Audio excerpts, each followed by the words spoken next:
So yeah, we're here to talk about the future of payments. When we were deciding on the topics for this week, it felt like we would be remiss if we didn't talk about payments and specifically stablecoins, because it's such a hot topic. And given that we're exploring Bitcoin all week, understanding this interface of Bitcoin versus stablecoins just seems like an interesting and very topical question for us. So I'm glad you all turned up to discuss it, and I think it'll be a great evening. So what are we going to do tonight? We're going to have two speakers. We're going to have Nick Slaney up here shortly. I'll introduce him more formally in a moment. He's going to make the case for Bitcoin as the future of payments, and then Daniel Nordh will make the case for stablecoins. Then we're going to do a little bit of Q&A with them, and then what we're going to do is break out into small breakout groups, and we have some little exercises to foster conversation in small groups. And at the end of that, we'll come back up here for the last 30 minutes, and you'll be invited to share any learnings or insights that your small conversational groups had. So that's the plan for the evening. And without further ado, I'm going to introduce Nick Slaney to come up and get the show started for us. So let's learn a little bit about Nick. Nick is a Bitcoiner from the class of 2013, based out of New Hampshire and interested in Bitcoin, the Lightning Network, and the tools to use Bitcoin as a medium of exchange. He's most recently the founder of Money Dev Kit, a Bitcoin payment startup that will launch very soon. I'm very eager for that, as I'm sure Nick is. Previously, Nick built C equals at Block, a group dedicated to making Bitcoin payments a reality. C equals LDK node still stands as a top 10 Lightning node by capacity on the network and likely had the highest volume of any node in 2024. C equals was a major player in defining the LSP spec that is still in use today. Before C equals, Nick helped to bring BitKey from concept to its first production prototype as one of the first members of the team, primarily responsible for its mechanical design, as well as being one of the more vocal resident Bitcoiners. Before that, Nick worked as a product design engineer, shipping multiple consumer products. We're very lucky to have Nick here today to tell us all about why Bitcoin will be the future of payments. Thanks, Matt. All right, so I guess I'm the home team at Presidio Bitcoin here. So Bitcoin for payments, as you can imagine, I've talked about this a lot, especially Bitcoin versus stablecoins. It's something that I spent a lot of time on, and this presentation is kind of the high points of the arguments. I could go on forever about it, honestly, but we'll start here. So who am I? Matt talked a little bit about it. This being a design event, I've designed some things in the past, a lot of audio products, worked at Square helping with some payment products, and ultimately getting the BitKey and C equals. That's when I got to meld kind of my professional experience with my interest of Bitcoin. So it's been a pretty cool path. And what I really want to highlight here is I've spent a lot of time with designers. So my experience working with designers and how I thought about this talk, I think some people would think, oh, designers give them the high level stuff and, they don't really want to hear what's going on underneath. But some of the best things I've made have actually been where designers are poking at the deep engineering aspects and trying to really push the experience and make it the best thing can be. So I'm get a little nitty gritty here, not like super deep, but really, I think the best stuff with designers is going through the nitty gritty. So an important question to ask when you're making anything is, what are we making? Who is it for? I've always called this the dream. The dream for a financial services company is a global internet payments app. Every financial services company wants to be everywhere. Having the biggest TAM is obviously the best thing. So that includes P2P payments, merchant and e-com. This is my one Money Dev Kit plug. This is what we're looking at a lot. And remittances. So what's the TAM of all the payments on the globe? It's something huge. I plugged this in the ChatGPT. It said 5-10 trillion plus. It's crazy. I think you're crazy to not want to make this app. And this kind of got cut off, but there's still no easily used app that can hit everyone in the world. So why is that? Why is it hard to make a global money app? I'm sure we all know about banking regulations. It's not just expensive licenses. It's also the requirements across jurisdictions, different requirements. It costs a lot of money. A lot of times going to different countries, you need to partner with banks in those countries, sign agreements, you need to do compliance. you need to do a lot of things that end up keeping people out of your financial app. So to truly be global is actually really difficult for any financial services company. So enter Bitcoin. And I'm not going to go super deep on what Bitcoin does, how it works. I feel like a lot of Bitcoin talks, people talk about miners and nodes and all this stuff. But really, the main thing I want to focus on is the value add of Bitcoin is access. Bitcoin has been designed from the start to be maximally accessible. So in my mind, it's a perfect system to choose for a global financial app. And getting a little deeper, but not quite getting to miners and blocks, Bitcoin does this with self-custody. Self-custody is what so many crypto apps use to be global, or at least they say they have self-custody. But really, you need the permissionless infrastructure and decentralization to really make that feasible. So I posit here, if our application can use Bitcoin in the right way, we can reach anyone. So just to talk about the importance of self-custody, a lot of people talk about this in real philosophical terms, like, oh, you need to hold your own value, control your destiny. And I would say that that is one way to think about it that is appealing to me and probably a lot of Bitcoiners. But I would say for people who just want to use money, self-custody is a lot more functional. If you create a self-custody app, you're by definition not running a bank. You're letting people hold their own money. And that lets you create things that anyone can use because you don't actually have to take on the trust and the responsibility of holding someone else's money. So this is a real innovation of Bitcoin, giving people direct access to the financial system. And this is where I think a lot of our efforts should be focused, because a self-custody money app is a global money app. It's really hard to dispute that someone using software to hold their own money is subject to banking regulations or all the other things that cause people to not have access to the financial system. So that being said, not all self-custody is made equal. This gets into, we can go so deep on all the technical details of all the different cryptocurrencies and all the different L2s and everything there. But in reality, the big thing here is that if you have a self-custody token on a system that isn't robust, it isn't decentralized, that self-custody can become meaningless. What does that mean? Let's see over here. Comes a lot of order. Let's talk about it now. So the way that self-custody can become meaningless, if you have tokens on a system that is not sufficiently centralized, someone could take those away. And a little bit later in the slides, we'll talk about stablecoins, but this is kind of the key. Remember. So for this, Bitcoin has proven really robust, even through all of this new legislation, new administration. We see that self-custody is still being held pretty highly. So if we're designing this global money app, we think this is what gives people access.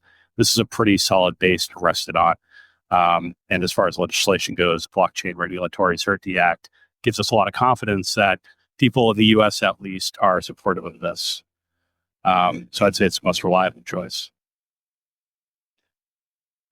And to talk a little bit about recent legislation, the Genius Act is probably what gets a lot of people talking about stablecoins. And we've seen companies really bet on the Genius Act.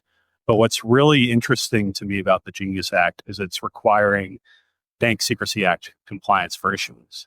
Now, that's the sort of thing that keeps people out of the financial system today. We do this training in any financial services company. If you have a certain name, if you are from a certain place, if your transactions look a certain way, you have to report that to the government. Sometimes your account gets shut down. This kind of thing being applied to stablecoins is really interesting.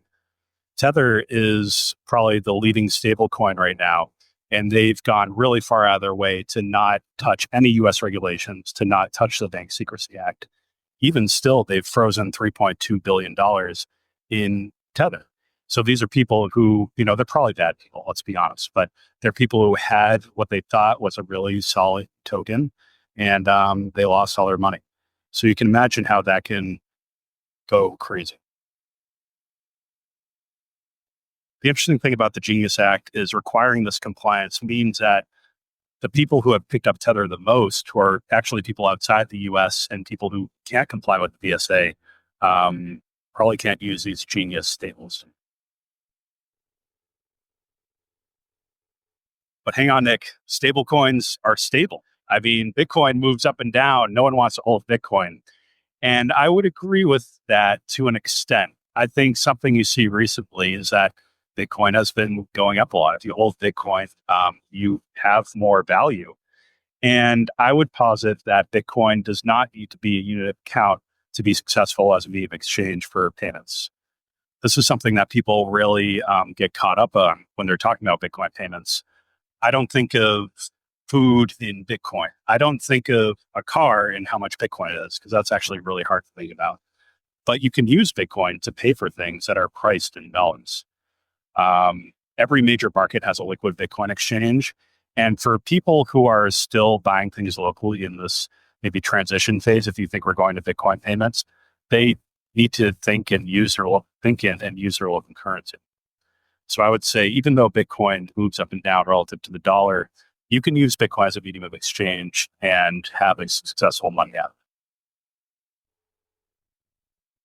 This is a chart I put together a while ago, and this is about crypto, but the first, this kind of how difficult it is to hit each use case. And the first one is gambling. I think we all know it's pretty easy to create a coin on pump.fun, and people buy it and sell it, and you can make some money on that. But where Bitcoin has really excelled and kind of jumped up in this kind of list here is stored value. We all know Bitcoin is a solid stored value now. And I would say medium of exchange, because you can send Bitcoin to other people, they can convert to their local currency, and they don't even need to see the volatility. Unit account is the hardest one. I don't think we get unit account anytime soon, but I also don't think that's a barrier to using Bitcoin as a payment method.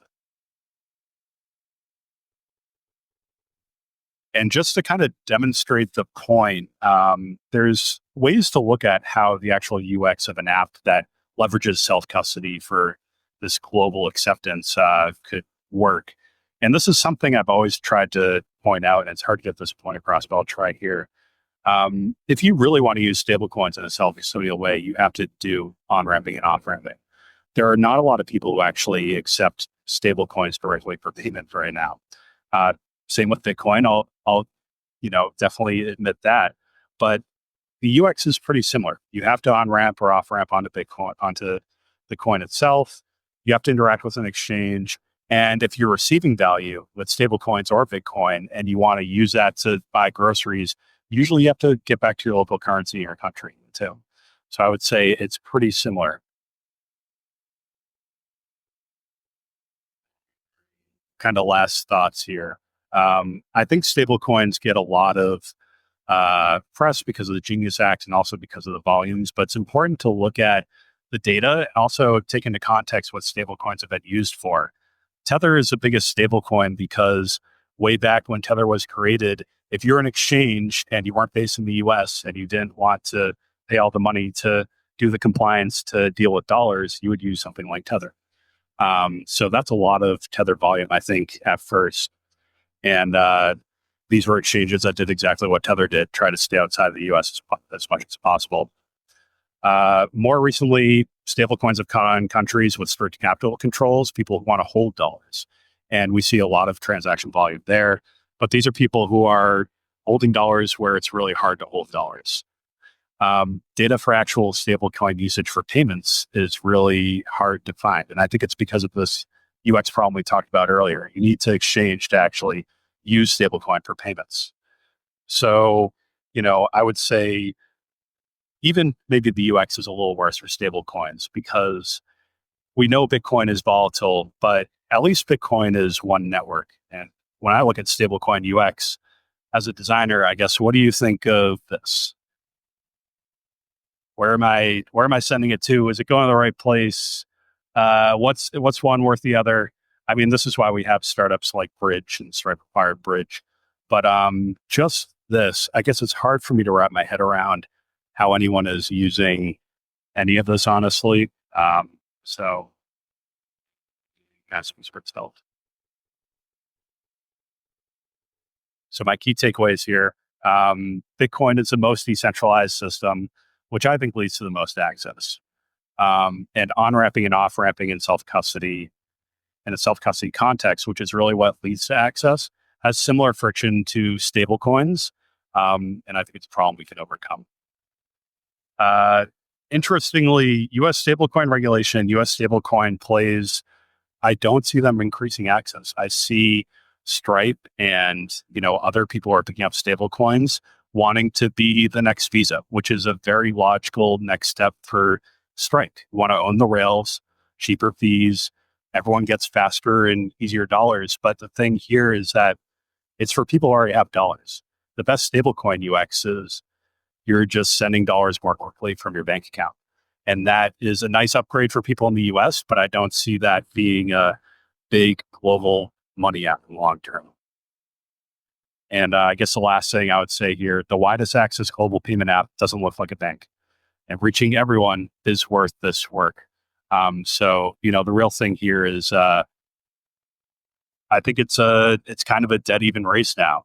And I think depending on what we build and how we build it, either could win. So I'm voting on Bitcoin and putting my that's the company I founded. So I'm definitely putting a lot into it. So while Daniel's setting up, let me introduce him. So Daniel Nordh is a founding member of the Bitcoin design community, administrator of the Bitcoin Design Foundation, and former Spiral grantee. Daniel's also the founder of the self-custodial stablecoin wallet Peg that he created way back in 2020 out of Y Combinator. We can safely call him a stablecoin OG. Before that, Daniel worked in design leadership roles at Coinbase and Pinterest here in San Francisco, where he led design teams working on consumer products. He's traveled all the way from Portugal to be with us here today. So we're very lucky to have him speak to us about stablecoins as the future of payments. Thank you. Thank you. Okay, we had a show of hands earlier of who had sent stablecoin payment or had some contact with them. Seemed to be, maybe 25% of the room or something. So I'm going to give an overview. I'm very happy to take questions throughout if you have them, so raise your hand. But yeah, Nick was the home team. I guess I'm the away team. But I have played both sides. So stablecoins are not a new currency. So a lot of things that Bitcoin are trying to achieve, stablecoins are not trying to do. Simply, but it's not a new currency. It's the currencies we already have represented on blockchains with a digital token that can do some stuff. So it's basically an IOU. So it's not a new currency. I think that's important to remember, both for the pros and the cons. And they can be created in different ways. So the most common ones are backed by fiat. So we mentioned Tether before and USDC. They are definitely the two biggest by volume. They are both backed by fiat currency in cash equivalent things like US Treasury bills. And they are held by the issuer. So Tether as a company and Circle as the issuer for USDC. And they then, the token part of this is code that lives on the blockchain. And, the code defines what can be done with the coin, both by the issuer and by the users. So, and the issuers, for example, they can mint new coins when they get new deposits. So if I send them $1,000, I get 1,000 tokens. That's the idea. And they can then also burn tokens if they want to withdraw and get the fiat back out. The second category are backed by not fiat but other crypto. So, for example, Ether in the Ethereum world, and they are often over collateralized because of the price of Ether or other currencies not being stable. So, if you want to make sure that you have enough backing for these types of tokens, you need to have a bit extra, right? And there are then various ways of incentivizing people to either withdraw or deposit, depending on what happens to the price. And you then get the stablecoin token out of them. There's a third category that I will touched briefly on, but I don't recommend. There have been some experiments in this, like, well, can we, be financially inventive and create some kind of clever algorithm to, to keep prices of these tokens stable? And no one has really succeeded. There's been some spectacular blowups.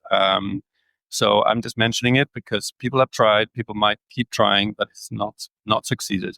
And it is not what the Genius Act is, defining. And, for most of this talk, we can kind of keep thinking about the dollar, but obviously stable coins are only stable if they are kind of stable to the person's local currency. So if me, who live in Europe, the dollar has not been stable for the last 6 months. It's lost 15% or more. So clearly, even though the market today is like 99% dollar in stable coins, there are going to be other currencies represented. But yeah, at the moment, it's very much dollar heavy. This is a super quick overview of the 11 years that stablecoin has existed so far. Back in 2014, Tether, also called USDT, was created by Bitfinex, which was one of the early, online exchanges. And it was simply because traders sometimes wanted to exit, their trades. And it was really cumbersome going all the way back out to fiat. So, why not have a token that can represent that? That was literally the first use case for them. I mentioned only a few. I mean, there are hundreds or more stablecoins today, but I mentioned just a few. DAI was the first crypto-backed stablecoin. It was created by an organization company called MakerDAO. You might have heard of them. It's basically a lending protocol that then spits out a stablecoin. So you can lend your ETH, get stablecoins, and earn interest. USDC was created by Circle and Coinbase in 2018, while I was still at Coinbase. They felt that stablecoin was a threat potentially to, they saw it as a big trend and wanted to not be, beholden to another company maybe owning that whole pie. There's a tiny UST thing in there, which was a thing called Terra, which was an algorithmic stablecoin. If you fast forward to 2022, you see that it collapsed, and it caused a huge, bear market in the whole ecosystem, pretty much. Also, in that same period, the USDC depegged because you have to have the collateral somewhere. Part of it was in Silicon Valley Bank that had trouble at that time. It was a small portion, but it's built on trust, this thing. So people were worried. It briefly dipped down to 80 cents, I think. So if you're clever and believed in the system, you would have bought $1 for 80 cents. But I'm not sure many people did. But then it went back up to one when they figured out that after the weekend, I think it was on a Friday, everything went to shits. And then on Monday, everything was fine again. So if you had ignored the whole thing for the whole weekend, you would be completely unaffected. PYUSD, terrible name, but it's PayPal's stablecoin that they launched around that time.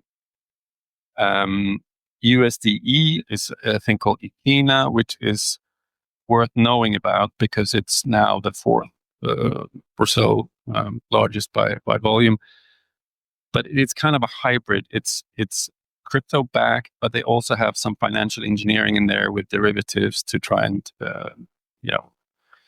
make it go stable. So that's just an overview. Obviously, MiCA in Europe was the first kind of legislation. Genius has now done the same in the US, basically saying, okay, we're okay with this as long as you prove that you have the backies.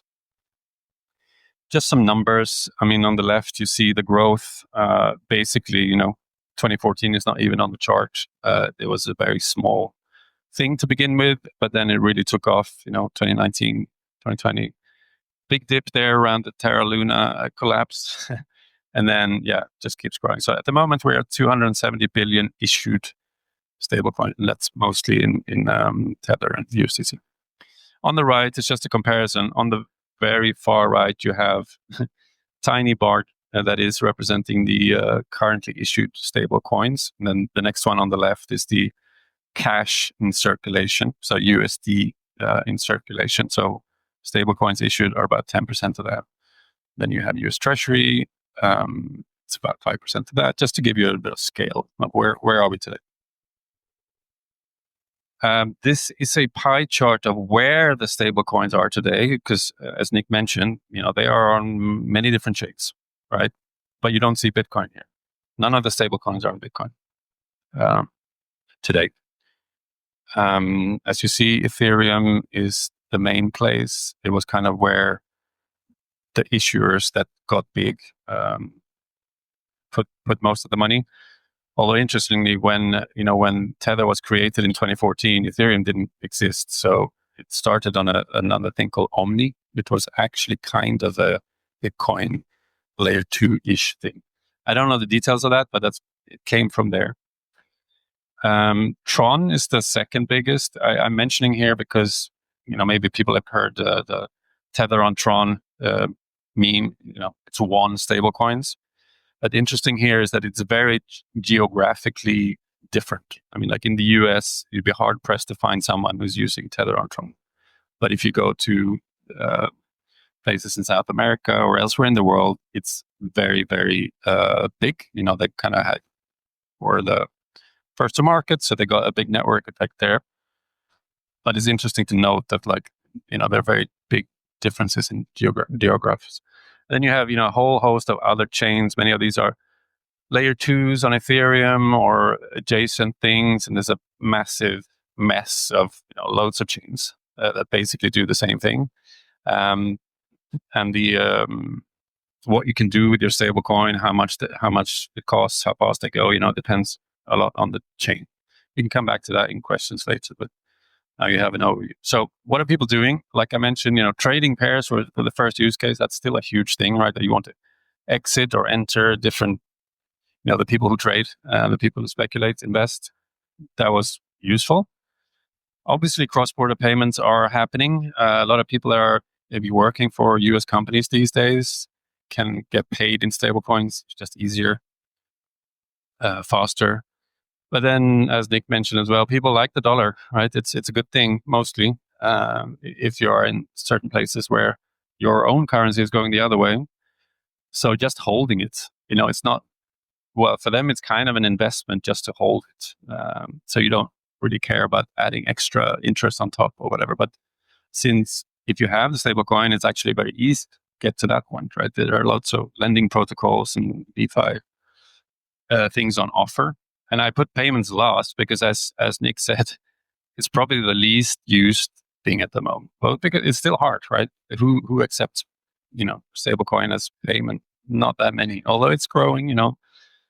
Stripe has added it, and growing. And I think the trend is clear. But today, it's definitely a small part. This is just to show you from Avi, the biggest lending protocol.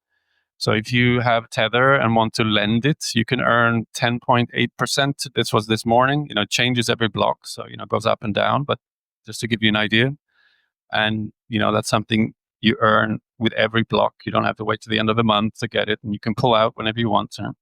And these are all, smart contracts living on chain.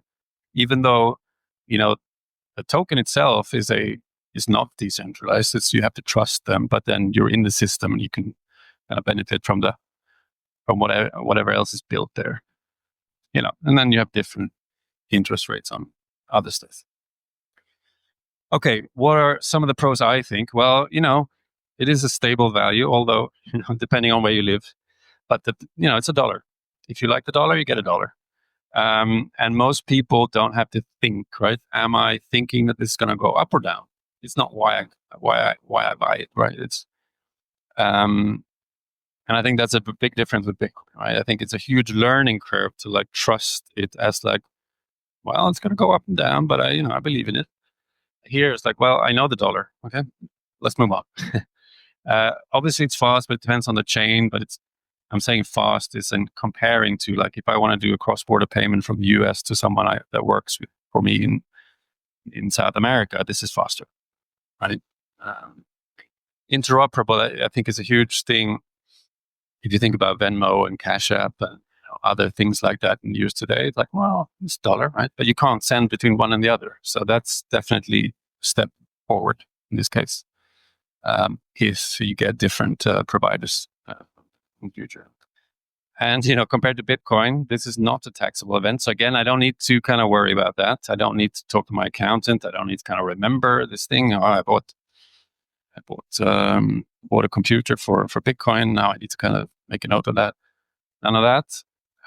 Now with these legislation, we have some clarity. I mean, it's clear that it's not illegal to use these things. It's not illegal to issue them. It's actually legal.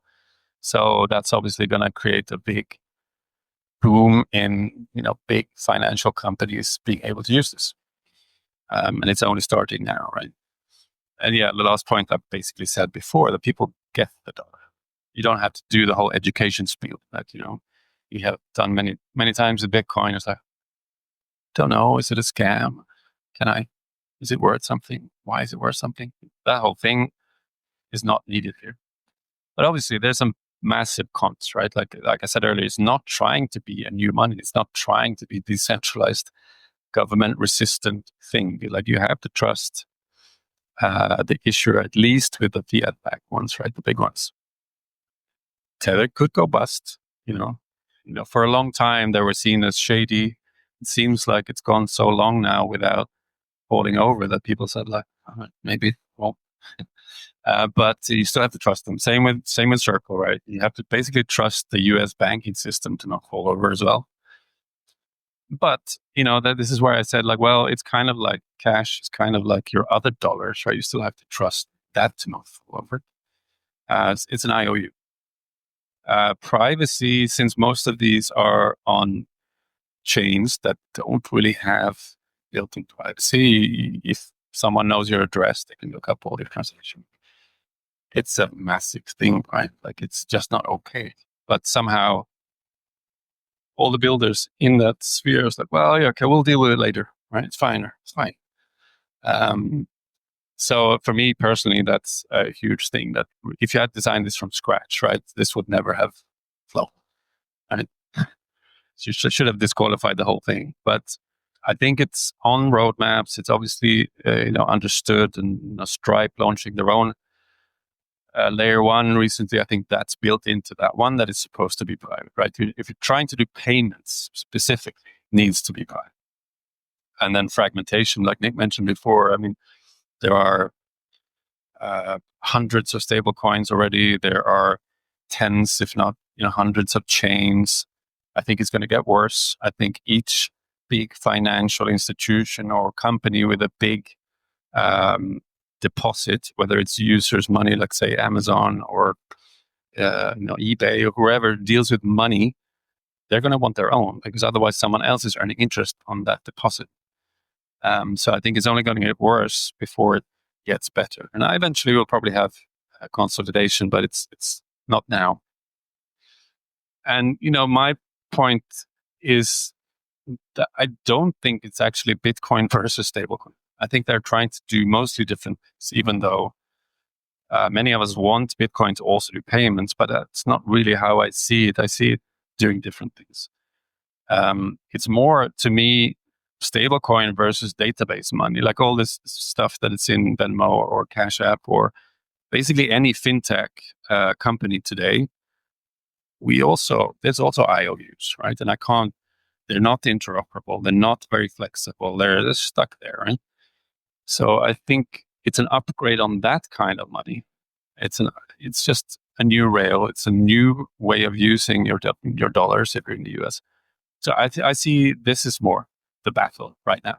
I don't think stablecoin cares about Bitcoin, and I don't think Bitcoin necessarily cares about stablecoin.